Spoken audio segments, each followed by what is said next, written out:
صلی اللہ علیہ وسلم اونٹنی پر بیٹھے ہیں اور وہ تشریف لا رہے ہیں. میں جلدی سے چٹان سے نیچے اترا اور نیچے اتر کر آپ صلی اللہ علیہ وسلم کے قریب گیا اور میں نے جا کر آپ صلی اللہ علیہ وسلم کا کرتا کھینچا اور آپ سے میں نے سوال کیا این ابی یا رسول اللہ، اے اللہ کے رسول میرے ابا کہاں ہیں؟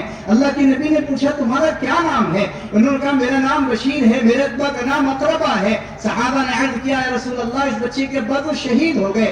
اللہ کے نبی نے چہرے اندر موڑ لیا، یہ صحابی دوسری طرف آئے، این ابی یا رسول اللہ، اے اللہ کے رسول میرے ابا کہاں ہیں؟ اللہ کے نبی خاموش رہے. اتنے میں اللہ کے نبی صلی اللہ علیہ وسلم نے حضرت بشیر کے سر پر ہاتھ رکھا اور ہاتھ پھیر کر کے کہا اما ترضا ان اکون انا اباک وعائشۃ امک، کہ اے بچے کیا تو اس بات پر راضی ہے کہ آج سے تیرا باپ محمد ہو، تیری ماں عائشہ ہو؟ تیرا باپ تو اللہ کے راستے میں شہید ہو گیا، تیرا باپ تو اللہ کے راستے میں شہید ہو گیا. یہ تھے جذبات کو قربان کرنے والے. فرماتے ہیں میں تو گیا تھا اپنے باپ کو گلے لگانے، لیکن میں نے تو اپنے باپ کی شہادت کو گلے سے لگایا ہے. پھر کیا کہتی ہے اللہ کا کلمہ، اللہ کا دین دنیا میں بلند ہوا.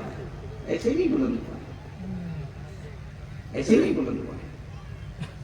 حضرت بشیر فرماتے ہیں کہ آپ صلی اللہ علیہ وسلم نے میرے سر پر جہاں ہاتھ رکھا تھا اور وہ ہاتھ آپ صلی اللہ علیہ وسلم کا میرے سر کے جن حصے پر آیا تھا، اس حصے کا بال ہمیشہ کالا رہا، کبھی سفید نہیں ہوا، کبھی سفید نہیں ہوا.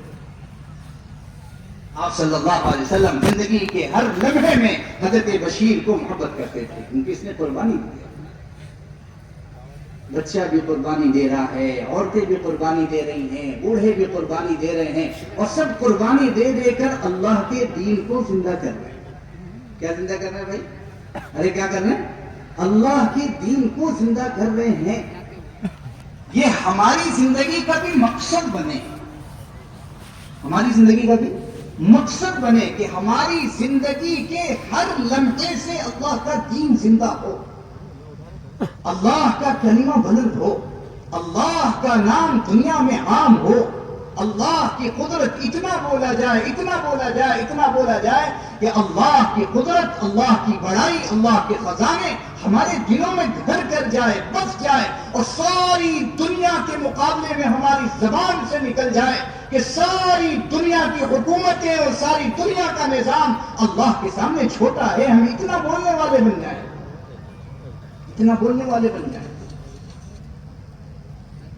یہ صحابہ ایسا متاثر کرتے تھے غیروں کو، ایسا متاثر کرتے تھے اپنے قول سے، اپنے فعل سے، کہ وہ سامنے والا متاثر ہو جاتا تھا. آج ہم متاثر نہیں کر پا رہے ہیں. کیوں؟ اور ساتھ میں سارے عرب کی حکومت دے دو، سارے عرب کا مال دے دو، دولت دے دو، اور ان سب کے بدلے پلک جھپکنے کے برابر اتنی دیر کے لیے بھی اگر یہ سارا سب کچھ دے دو پھر بھی میں محمد صلی اللہ علیہ وسلم کا دین نہیں چھوڑ سکتا. ایسا جواب، یہ جواب جو صحابہ کے زمانے پر آیا تھا وہ ایسے ہی نہیں آیا تھا، اس کے پیچھے محنت ہوئی تھی. آپ صلی اللہ علیہ وسلم نے جان قربانی تھی، آپ صلی اللہ علیہ وسلم نے کوشش کی تھی، پھر جا کر کے صحابہ کے دلوں میں ایسا ایمان آیا، پھر جا کر کے ایسا ایمان آیا.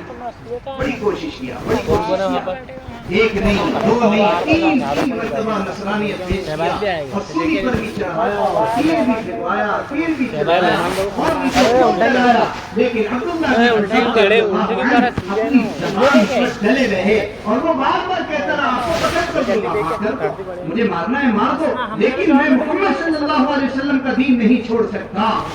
بادشاہ نے کہا کو ہم دو پہلی اڑائے گئے اور ایک دیگ جلوائی گئی اور اس کے اندر پانی ڈالا گیا، پانی کو کھولایا گیا، اور عبداللہ بن حذافہ رضی اللہ عنہ کے سامنے ایک مسلمان پہلی کو گرم کھولتے ہوئے پانی میں ڈالا گیا، اور وہ عبداللہ بن حذافہ رضی اللہ عنہ کے سامنے سامنے وہ مسلمان ایک دم جل گئے، بھن گئے اور شہید ہو گئے. پھر نصرانیت پیش کیا، انہوں نے پھر رد کر دیا.